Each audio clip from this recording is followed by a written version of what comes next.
Um, cool. Yeah, moving on. So you actually, I believe you have a pretty extensive history of playing chamber music and I know CIM at the time that we were in definitely instilled a spirit of chamber music. Um, you even studied with Matthias Taki of the Vermeer College. In what ways has your passion and spirit for chamber music carried over into your work with That's a great question. So Matthias, yeah, Matthias was my teacher. Okay. It's all good. It's all good. Um, Matthias was my teacher for years and years, through middle school, um, almost to the end of high school. So I grew up watching the Vermeer Quartet, um, which I definitely feel is my favorite quartet of all time. Um, so I really did try to emulate my sound after both Matthias and the first violin Shmuel Ashkenazi. Um, they both have such gutsy, powerful, round sounds, and so I learned that it's about developing your personal sound, but it's so much more important to work on compromising your sound with others, blending, um, and yeah, communication, how you decide what sound you're going for, how you make decisions with other people. And I feel like I learned the most about playing in chamber music from the Cavani Quartet at CIM.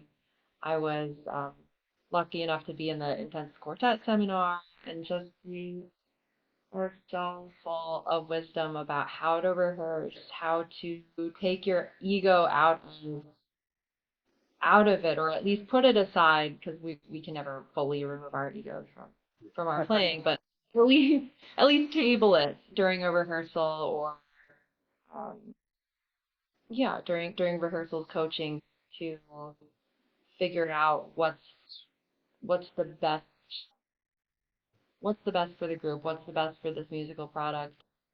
Um, oh my gosh, yeah, I should have brought my still have a packet that I got from one of the orientations from the Cavani Quartet, but it's all marked up, dog-eared and highlighted.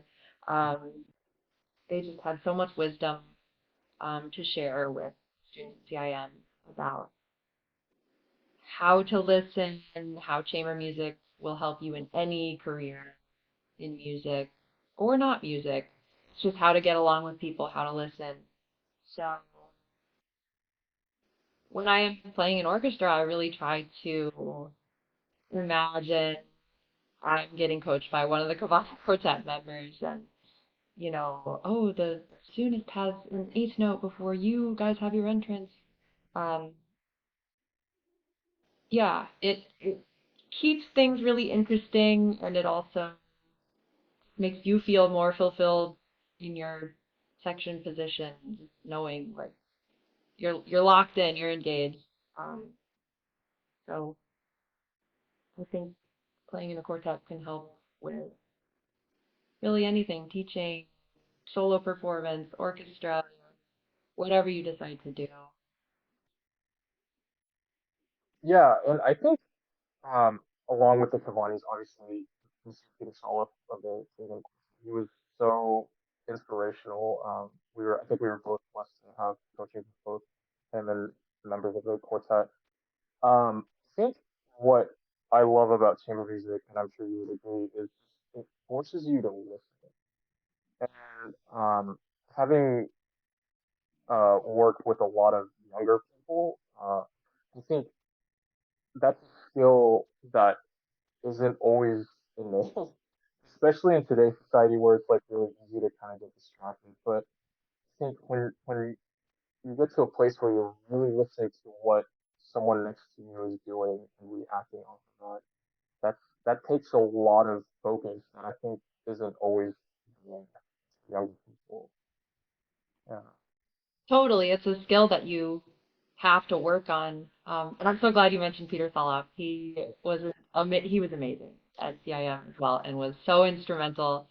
And I feel so bad I didn't mention his name. He's No, fantastic, and yeah, he also taught just the importance of how to listen. I remember I'm sure he did this. You too, you would be playing in a coaching and he would just pretend like there was this orb in the middle of the four of you and playing into this orb, or he would just slowly stand up and go to the window and just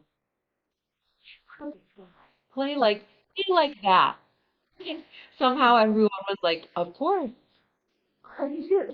Somehow that made sense of what color we were going for in the piece. Just what a special man.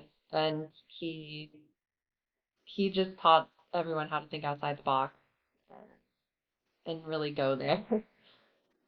Yeah, I think one of my favorite memories of Mr. Solis was we were in a coaching and it was like a very uh, cliche kind of cheesy melodic moment.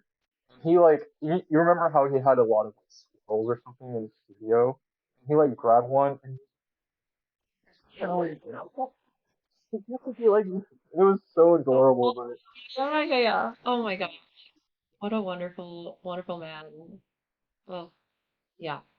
yeah. Well, and I think with almost with every guest I've had on so far, whether they have an orchestral career or more soloistic, they always teach the importance of chamber music. And I think the older I get, I listen to Beethoven symphonies or concertos or whatever it may be, and you really see it more as chamber music.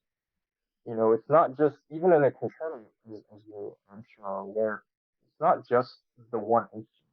It's collaboration between the soloist and different sections of the orchestra. So I think just keeping that in mind is always really Absolutely. Absolutely.